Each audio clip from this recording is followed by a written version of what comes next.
அன்பு நண்பர்கள் அனைவருக்கும் வணக்கம். நம்முடைய மேக்ஸ் கார்த்திக் என்னுடைய யூடியூப் சேனல்ல டிஎன்பிசிக்கான வீடியோஸ் எல்லாமே நான் அப்லோட் பண்ணிட்டு இருக்கிறோம். இந்த வீடியோல நம்ம என்ன பார்க்க போறோம் கேட்டீங்கன்னா, 6ஆம் வகுப்பு பருவம் 2ல இருக்கக்கூடிய தேசிய சின்னங்கள். அதாவது உங்களுக்கு ஒரு 4 பிடிஎஃப் நான் ரெடி பண்ணியிருக்கிறேன். என்ன அப்படின்னு கேட்டீங்கன்னா, புக் இருக்கிறவங்க படிக்கிறதுக்கு ஒரு மெட்டீரியல், புக்கு இல்லாதவங்க படிக்கிறதுக்கு ஒன்லைனர், ஷார்ட்டா இந்த லெசன்ல நம்ம கருத்து முக்கியமான விஷயத்த ஞாபகத்தில் வைக்க வேண்டிய விஷயங்கள் ஒரு பிடிஎஃப் ஆகும். அடுத்து இதுல இருந்து டெஸ்ட் எழுதி பார்க்கறதுக்கு ஒரு 50 கொஸ்டின்ஸ் அது ஒரு பிடிஎஃப் ஆகும். உங்களுக்கு 4 பிடிஎஃப் நான் தொலைக்கிறேன். இந்த வீடியோல நம்ம அதை தான் பார்க்க போறோம். வீடியோவை ஸ்கிப் பண்ணாம லாஸ்ட் வரை பார்த்துவாங்க. இப்ப தேசிய சின்னங்கள் புக் எடுத்துக்கிட்டீங்க அப்படின்னா உங்களுக்கு வந்து நான் ஹைலைட் பண்ணி காமிச்சிருப்பேன் எந்தெந்த பேஜ்ல நம்ம என்னென்ன படிக்கணும் அப்படின்னு சொல்லிட்டு. ஒரு கார்டின் மைய அச்சு வந்து என்ன அப்படின்னு கேட்டீங்கன்னா, ஒரு கார்டு இருக்கு, அந்த கார்டோட மைய அச்சாக விளங்கக்கூடியது வந்து என்ன அப்படின்னா புலிதான் அப்படின்னு சொல்லி சொல்றாங்க. அடுத்தபடியாக மயில்களுக்கு அப்படிங்கிறது ஒரு சரணாலயம் இருக்கு. அந்த சரணாலயம் எங்க இருக்கு அப்படின்னா புதுக்கோட்டை மாவட்டம் விராலிமலையில இருக்குது. என்ன சரணாலயம்? மயில்கள், இந்த மயில்களுக்கான சரணாலயம். இந்த மயிலுக்கு போர்வை போத்தது வந்து யார் அப்படின்னு கேட்டீங்கன்னா, கடையல் வள்ளல்ல இருக்கக்கூடிய பேகன் அப்படிங்கிற ஒரு மன்னன் வந்து, குறுநில மன்னன் வந்து மயில் குளிர்ல ஆடிட்டு இருக்குன்னு சொல்லி ஒரு போர்வையை வந்து போத்த வருவாரு. மயில்களுக்கு சரணாலயம் இருக்கக்கூடிய இடம் புதுக்கோட்டை மாவட்டம் விராலிமலையில இருக்குது. கங்கை நதிபுறத்து கோதுமை பண்டம் அப்படிங்கிற பாடலை யார் பாடியிருக்கா அப்படின்னா பாரதியார் பாடியிருக்கார். கங்கையோட நீளம் வந்து 2525 கிலோமீட்டர். பிரம்மபுத்திராவோட நீளம் 3848 கிலோமீட்டர். ஆனா இந்தியாவில் பாயக்கூடிய தொலை வந்து கம்மி. அதனால இந்தியாவின் நீளமான ஆறு அப்படின்னு சொன்னோம்னா நம்ம கங்கையை தான் நம்ம முதல்ல சொல்லுவோம். எதுக்காக ஹைலைட் பண்ணி காமிச்சிருக்கோம்னா, இந்த பேஜ்ல இந்த பாயிண்ட்ஸ் மட்டும் நம்ம படிச்சா போதும். அதுக்காக தான் ஹைலைட் பண்ணி காமிச்சிருக்கேன். முகாலயர் காலத்துல ராஜாவுக்காக உருவாக்கப்பட்ட சிறப்பு வகை மாம்பழங்களோட பேர் என்ன அப்படின்னு கேட்டீங்கன்னா, இமாம் பசந்த். முகாலயர் காலத்துல ராஜாவுக்காக உருவாக்கப்பட்ட சிறப்பு வகை மாம்பழங்கள் இமாம் பசந்த்.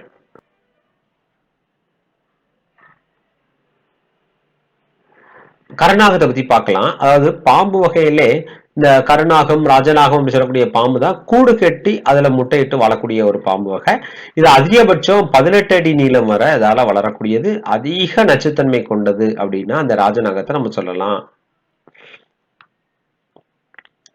இது ரொம்ப முக்கியமான விஷயம். இயற்கை தேசிய சின்னங்கள். நம்மளுடைய தேசிய மலர் தாமரை. இந்திய அரசியலமைப்பு சபையால் ஏற்றுக்கொள்ளப்பட்ட ஆண்டு 1950. தேசிய மரம் ஆலமரம் 1950. புலி 1973. பூனை இனத்துல மிகப்பெரியது புலிதான். உலகின் மொத்த புலிகள் எண்ணிக்கையில 70% இந்தியாவில் இருக்கிறதுனால இந்தியாவுடைய தேசிய விலங்கை நம்ம புலியா சொல்றோம். உலகத்துல மொத்தம் இருக்கக்கூடிய புலி எண்ணிக்கையில இந்தியாவில மட்டும் 70% எண்ணிக்கை வந்து இந்தியாவில் காணப்படுகிறது. மயில் இந்தியாவை தாயமாக கொண்டது. 1963 இது தேசிய பறவையா அறிவிச்சிருக்காங்க. கங்கை ஆறு இது வந்து ஒரு வற்றாத ஆறு. புகழ்பெற்ற தலைநகரங்கள் இவ்வாற்றங்கரையில் தோன்றி செலை தோங்கின. 2008 கங்கை ஆறை வந்து இது பண்ணியிருக்காங்க. கங்கை ஆறோட நீளம் வந்து 2525 கிலோமீட்டர். யானை 2010 ஆசியாவை தாயகமாக கொண்டது. தான் வாழும் காட்டு பிரதேசங்கள் பாதுகாப்பதில் முக்கிய பங்கு வகிக்கிறது. இந்த யானை வந்து என்ன சொல்லுவோம் அப்படின்னா பாரம்பரிய விலங்குன்னு சொல்லுவோம். இந்தியாவின் பாரம்பரிய விலங்கு எது அப்படின்னா யானை. ஆற்று ஓங்கில், அதாவது டால்பின் அப்படிங்கிறது முதல்ல பெருங்கடல் ஓஷன்ல தான் இருக்கும், கடல்கள்ல தான் இருக்கும். ஆனா நம்ம இந்தியாவுடைய நீர்வாழ் உயிரினது அப்படின்னா ஆற்று ஓங்கில், ஆத்துல வாழக்கூடிய ஓங்கில். தன் வாழும் ஆற்றின் சூழல் அமைவின் நிலையை உணர்த்தும் கருவியாக செயல்படுகிறது. இது வந்து ஒரு அழிஞ்சு வரக்கூடிய ஒரு இன வகையை சார்ந்தது. 2010 இது பண்ணியிருக்காங்க. தேசிய நுண்ணுயிரி வந்து என்னன்னு கேட்டீங்கன்னா லாக்டோபேசிலஸ். அறிவித்த ஆண்டு 2012. மாம்பழம் தேசிய பழம் மாம்பழம் 1950. தேசிய ஊர்வனம் வந்து ராஜநாகம். ராஜநாகத்தோட பெயர் கொடுத்திருக்காங்க ஹோஹோபிகாஸ் கானா. ஹோபிபாகஸ் கானா உலகின் நீண்ட விஷம் நிறைந்த பாம்பு. இவை இந்தியாவின் மலைக்காடுகள் மற்றும் சமவெளிகளில் வாழ்கின்றன. இதுல முக்கியமா நம்ம தெரிஞ்சுக்க வேண்டியது இந்த வருஷங்கள் தான் நம்ம முக்கியமா தெரிஞ்சுக்க வேண்டியது. இந்தியாவில் உலகத்தில் இருக்கக்கூடிய மொத்த புலிகள் எண்ணிக்கையில இந்தியாவில் இருக்கக்கூடிய புலிகளோட எண்ணிக்கை எத்தனை அப்படின்னா 70% இந்தியாவில் இருக்குது. இந்திய காடுகளின் நிஜராஜா அப்படின்ட்டு புலிகளை சொல்றாங்க. இந்திய காடுகளின் ராஜா அப்படின்னா சிங்கம் அப்படிங்கிறது நமக்கு தெரியும். நிஜராஜா அப்படிங்கிறது இதை சொல்றாங்க புலிய. மாநில நம்ம தமிழ்நாடோட மாநில விலங்கு நீலகிரி வரையாடு. பறவை மரகத புறா. மாநில மலர் செங்காந்தல் மலர். மாநில மரம் பனைமரம். மாநில மரம் பனைமரமா இருக்குது. அடுத்து இப்போ நம்ம இந்திய தேசிய கொடியை பத்தி நம்ம பார்க்க போறோம். இந்திய தேசிய கொடி அப்படின்னு எடுத்துக்கிட்டீங்கன்னா இந்த தேசிய கொடியை வடிவமைச்சவர் பிங்காலி வெங்கையா அப்படிங்கிற ஒருத்தவங்க. இந்த இதுல மொத்தம் மூவர்ண கொடி அப்படின்னு சொல்லி நம்ம சொல்லுவோம்.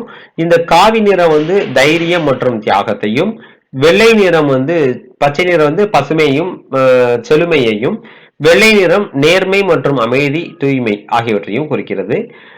நடுசுல இருக்கக்கூடிய இந்த கருநீலம், அதாவது இது என்ன நீளம் கேட்டீங்கன்னா கரு நீளம் அப்படின்னு சொல்லி சொல்லுவோம். அசோக சக்கரம். இந்த தேசிய கொடியோட நீளம் மற்றும் அகலம் 3:2. தேசிய கொடியோட நீளம் மற்றும் அகலம் 3:2 ஆகும். இந்திய தேசிய கொடியை ஆந்திராவை சேர்ந்த பிங்காலி வெங்கையா அப்படிங்கிறவர் தான் வடிவமைத்தார். இந்த கொடி தமிழ்நாட்டில் இருக்கக்கூடிய வேலூர் மாவட்டம் குடியாத்தத்துல நெய்யப்பட்டுச்சு. அந்த நெய்யப்பட்ட கொடிய முதல்ல 1947 நம்ம இந்தியா சுதந்திரம் அடைந்த அன்று ஜவஹர்லால் நேரு புதுடெல்லியில், அதாவது செங்கோட்டையில் கொடியேற்றி வைத்தார். அவர் ஏற்றின அந்த கொடி இப்போ சென்னையில இருக்கக்கூடிய ஜார்ஜ் கோட்டையில அதை நம்ம பாதுகாத்துட்டு வரோம். இது எல்லாமே ரொம்ப ரொம்ப முக்கியமான விஷயங்கள், பார்த்து வச்சுக்கோங்க. மொத்தம் 24 ஆரங்கள் கொண்டது. அதாவது நடுசு இருக்கக்கூடிய அந்த இதுல எத்தனை ஆரங்கள் இருக்கு அப்படின்னா 24 ஆரங்களை கொண்டது. இப்போ கொடிக்காத்த குமரன், அதாவது இந்த திருப்பூர் குமரன் ஈரோடுல சென்னிமலை அப்படிங்கிற ஊர்ல இவர் பிறக்கிறாரு. ரொம்ப ஒரு சுதந்திர போராட்ட வீரர். 1932ல காந்தியடிகள் கைது செஞ்சாங்க.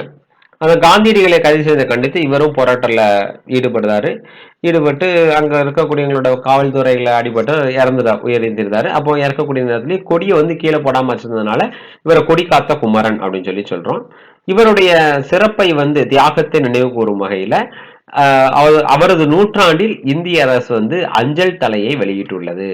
அதாவது அவரது நூற்றாண்டில் எவ்வளவு ரூபாய் அஞ்சல் தலை விட்டுருக்காங்க? 5 ரூபாய் அஞ்சல் தலை விட்டுருக்காங்க. அவரது நூற்றாண்டு, அப்ப நூற்றாண்டுன்னு என்ன அர்த்தம் அப்படின்னா 2004.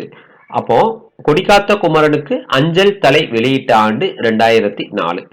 எத்தனை ரூபாய் அஞ்சல் தலை வெளியிட்டாங்க அப்படின்னா 5 ரூபாய் அஞ்சல் தலை வெளியிட்டாங்க 2004. இது ரொம்ப முக்கியம், அதனால உங்களுக்கு நான் இது பண்ணி காமிச்சிடுறேன்.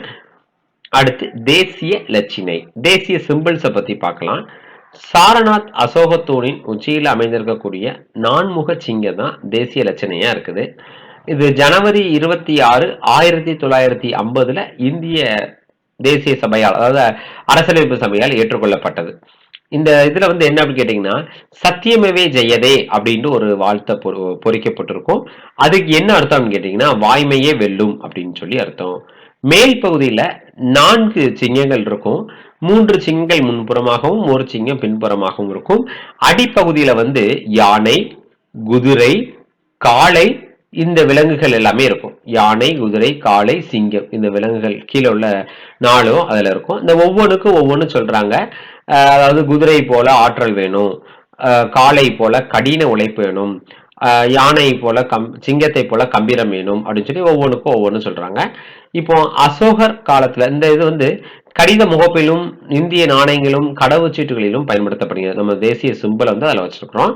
அசோகர் காலத்தில் சாரநாத் தூணின் உச்சியில அமைந்திருந்த நான்முக சிங்கம் தற்போது சாரநாத் அருங்காட்சியகத்துல பாதுகாக்கப்பட்டு வருது. இப்ப எங்க அதை பாதுகாத்துட்டு வந்துட்டு இருக்கோம் அப்படின்னு கேட்டீங்கன்னா அசோகர் காலத்துல சாரநாத் தூணின் உச்சியில தான் அந்த இருந்த சிங்கத்தை எந்த அருங்காட்சியகம்? சாரநாத். தேசிய கொடி எங்க இருக்குது? புனித ஜார்ஜ் கோட்டையில இருக்குது. அப்ப நம்ம நேஷனல் சிம்பிள் எங்க இருக்கு? அசோகருடைய சாரநாத் தூண்ல இருந்து எடுத்தோம். அப்ப சாரநாத் அருங்காட்சியகத்துல தான் இது பாதுகாத்து வரோம். தேசிய கீதம், இது இந்தியாவோட ஒருமைப்பாட்ட அடையாளம் சின்னமாக விளங்குது. ஒண்ணு ரவீந்திரநாத் தாகூரால வங்காள மொழியில எழுதப்பட்டது. இது வங்காள மொழியில எழுதி அதற்கு பிறகு இந்தியில டிரான்ஸ்லேட் பண்ணியிருக்காங்க. அது இந்திய அரசியலமைப்பு சபை எப்ப ஏற்றுக்கொண்டுச்சு அப்படின்னு கேட்டீங்கன்னா ஜனவரி 24, 1950 இந்திய அரசியலமைப்பு அதை ஏற்றுக்கொள்ளப்பட்டுச்சு. 1911 டிசம்பர் 27ஆம் நாள் கொல்கத்தாவில் ஒரு காங்கிரஸ் மாநாடு நடக்கு. அந்த மாநாட்டில் தான் முதலாக இந்த பாடலை ரவீந்திரநாத் தாகூர் இந்த முதல்ல இந்த பாடல் பாடப்படுகிறது காங்கிரஸ் மாநாட்டின் போது. இந்த தேசிய பாட எடுக்கக்கூடிய நேரம் 52 வினாடிகள். தேசிய கீதம். அடுத்து தேசிய பாடல். இதை எழுதினவர் வந்து பங்கிம் சந்திர சட்டர்ஜி, ஒரு வங்காள எழுத்தாளர். வங்க மொழியில எழுதியிருக்காரு. அதுக்கு பிறகு ஹிந்தி டிரான்ஸ்லேட் பண்றாங்க. இது வந்து தேசிய கீதத்துக்கு இணையாக அந்தஸ்து உண்டு அப்படின்னு சொல்லி குடியரசுத் தலைவர் ராஜேந்திர பிரசாத் வந்து சொல்றாரு. இது ஆனந்த மடம் அப்படிங்கிற ஒரு நாவல்ல இருந்து எடுத்திருக்காங்க. அந்த ஆனந்த மடம் நாவல் எழுதினவர் பங்கிம் சந்திர சட்டர்ஜி ஆவார். தேசிய உறுதிமொழி. நான் இந்தியா எனது நாடு தாய்நாடு என தொடங்கும் நமது தேசிய உறுதிமொழியை பிதாமாரி வெங்கட சுப்பராவ் என்பவர் தெலுங்கில் எழுதியுள்ளார். தேசிய உறுதிமொழியை வந்து எதில் எழுதியிருக்காங்க அப்படின்னா தெலுங்குல எழுதியிருக்காங்க. அடுத்து தேசிய நுண்ணுயிரி. என்ன அப்படின்னா லாக்டோபேசிலஸ் அப்படிங்கிற தேசிய நுண்ணுயிரி. இது வந்து 2012ஆம் ஆண்டு வந்து இந்திய அரசியலமைப்பு சபையில் ஏற்றுக்கொள்ளப்பட்டது. தேசிய நுண்ணுயிரியாக அறிவிக்கப்பட்டது. இது வந்து ஒரு எக்கோ ஃப்ரெண்ட்லியா இருக்கு. ஓகேவா? அடுத்து இந்திய நாணயம். இந்திய ரூபாய் இந்த லட்சணம் வந்து யார் அறிமுகப்படுத்தினார் கேட்டீங்கன்னா 2010 தமிழ்நாட்டை சேர்ந்த உதயகுமார் அப்படிங்கிறவர் தான் அதை அறிமுகப்படுத்துறாரு. இந்தியாவின் அதிகாரப்பூர்வ பணத்தினோட பெயர் வந்து ரூபாய். கிபி 16ஆம் நூற்றாண்டில் மன்னர் ஷெர்ஷா சூரி வந்து என்ன செஞ்சார் அப்படின்னா ஒரு வெள்ளி நாணயத்தை வெளியிடுறாரு. அதுக்கு பேரு ருபியா அப்படிங்கிற பேர். அது மருவிதான் ரூபாய் அப்படின்னு சொல்லி வந்தது. 2010 உதயகுமார் அப்படிங்கிறவர் இந்த இலச்சினைய அறிமுகம் செய்கிறார். தேசிய நாட்காட்டி. பேரரசர் கனிஷ்கர் காலத்துல, அதாவது கனிஷ்கருடைய காலத்துல 78 சகாண்டு, அதாவது என்ன அப்படின்னு கேட்டீங்கன்னா கிபி 78 சகாண்டு முறை அப்படின்னு சொல்லி நம்ம சொல்லுவோம். அந்த 78ல வந்து என்ன செய்றாங்க அப்படின்னா இளவெளில் கால சமபகல் இரவு நாள் அன்னைக்குதான் வந்து இந்த சகாண்டு வந்து தொடங்குகிறது. அதாவது இளவேனில் கால சமப்பகல் இரவு நாள் வந்து என்னைக்கு அப்படின்னு கேட்டீங்கன்னா மார்ச் 22 அன்று இந்த ஆண்டு தொடங்குகிறது. அது மட்டும் இல்லாம இது வந்து இதை அமைக்கிறதுக்கு நாட்காட்டி அமைக்க ஒரு குழு அமைக்கிறாங்க. யாரோட தலைமையில் அப்படின்னா மேக்நாத் தாஹா அப்படிங்கிற ஒரு தலைமையில ஒரு குழு அமைக்கிறாங்க. தலைமையில் நாட்காட்டி சீரமைப்பு குழுவின் பரிந்துரையின் பேரில் 1957 மார்ச் 22 முதல் தேசிய நாட்காட்டி ஏற்றுக்கொள்ளப்பட்டது. முதல்ல இந்த தேசிய நாட்காட்டி ஏற்றுக்கொள்ளப்பட்டது 1957 மார்ச் 22 ஏற்றுக்கொள்ளப்பட்டுள்ளது. அடுத்து தேசிய நாட்கள். ஆடுவோமே பள்ளி பாடுவோமே, ஆனந்த சுதந்திரம் அடைந்து விட்டோம் என்று ஆடுவோமே, இந்த பாடல் பாடியவர் வந்து பாரதியார். இந்த பாடல்ல சுதந்திர தின அன்னைக்கு நம்மளுடைய அகில இந்திய வானொலியில பட்டமால் அப்படிங்கிற ஒரு கர்நாடக இசை பாடகி வந்து இதை பாடியிருக்கிறாங்க. குடியரசு நாள் வந்து ஜனவரி 26 1950 நம்ம குடியரசு நாளாக நம்ம கொண்டாடிக்கிட்டு இருக்கிறோம். இந்திய அரசியல் சாசனம் நடைமுறைக்கு வந்த நாளதான் நம்ம குடியரசு நாளா நம்ம கொண்டாடுறோம். இந்திய ரெண்டு விஷயம் நம்ம தெரியணும். சுதந்திர தின அன்னைக்கு செங்கோட்டையில, அதாவது புதுடெல்லி செங்கோட்டையில கொடியேற்றுவர் வந்து பிரதமர் ஏற்றுவார்.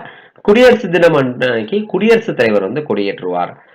இந்திய குடியரசு நாளோட 3வது நாள் வந்து ஜனவரி 29 அன்று பாசறைக்கு திரும்புதல் என்ற விழா சிறப்பாக நடைபெறும். அப்படின்னா என்ன செய்வாங்க அப்படின்னு கேட்டீங்கன்னா தரைப்படை, கடற்படை, விமானப்படை முப்படைகளும் சேர்ந்து இசைக்குழுவினர் நிகழ்ச்சிகளை நடத்துவார். குடியரசுத் தலைவர் தான் நிகழ்ச்சியோட முதன்மை சிறப்பு விருந்தினராக இருப்பாரு. அப்போ வந்து குடியரசுத் தலைவர் மாளிகை வந்து 6 மணிக்கு மின் விளக்குகளால் அலங்கரிக்கப்படும். காந்தி ஜெயந்தி வந்து சர்வதேச அகிம்சை நாளா நம்ம கொண்டாடி இருக்கிறோம் இவருடைய பிறந்த நாளை. இவருடைய இறந்த தினத்தை சர்வதேச தியாகிகள் தினம் ஜனவரி 30 தியாகிகள் தினமா நம்ம கொண்டாடிட்டு இருக்கிறோம். இவருடைய பிறந்த தினத்தை சர்வதேச அகிம்சை நாள் அறிவிச்சது வந்து யாருன்னு கேட்டீங்கன்னா 2007 ஐஎன்ஓ சொன்னோம்னா யுஎன்ஓ ஐநா சபையை வந்து அறிவிச்சிருக்கு யுஎன்ஓ. அவ்வளவுதான் முக்கியமான விஷயங்கள் எல்லாமே முடிஞ்சது. இப்ப சூஸ் தி பெஸ்ட் மட்டும் லைட்டா பாத்துருவோம் புக் பேக்ல. தேசிய பாடலான வந்தே மாதரத்தை இயற்றியவர் ரவீந்திரநாத் தாகூர். இந்தியாவின் தேசிய கீதம் ஜனகணமன. ஆனந்தமடம் என்ற புகழ்பெற்ற நாவலை எழுதியவர் பங்கிம் சந்திர சட்டர்ஜி. டேஸ் பிறந்த நாளை சர்வதேச அகிம்சை நாளாக கொண்டாடுகிறோம். மகாத்மா காந்தியோட பிறந்த நாளை. நம் தேசிய கொடியில் உள்ள அசோக சக்கரத்தின் நிறம் கருநீலம். இந்திய விடுதலை நாளில் பறக்கவிடப்பட்ட முதல் தேசிய கொடி அருங்காட்சியகத்தில் உள்ளது. புனித கோட்டை ஜார்ஜ் கோட்டையில இருக்கு. சென்ட் ஜார்ஜ் கோட்டை சென்னையில இருக்குது.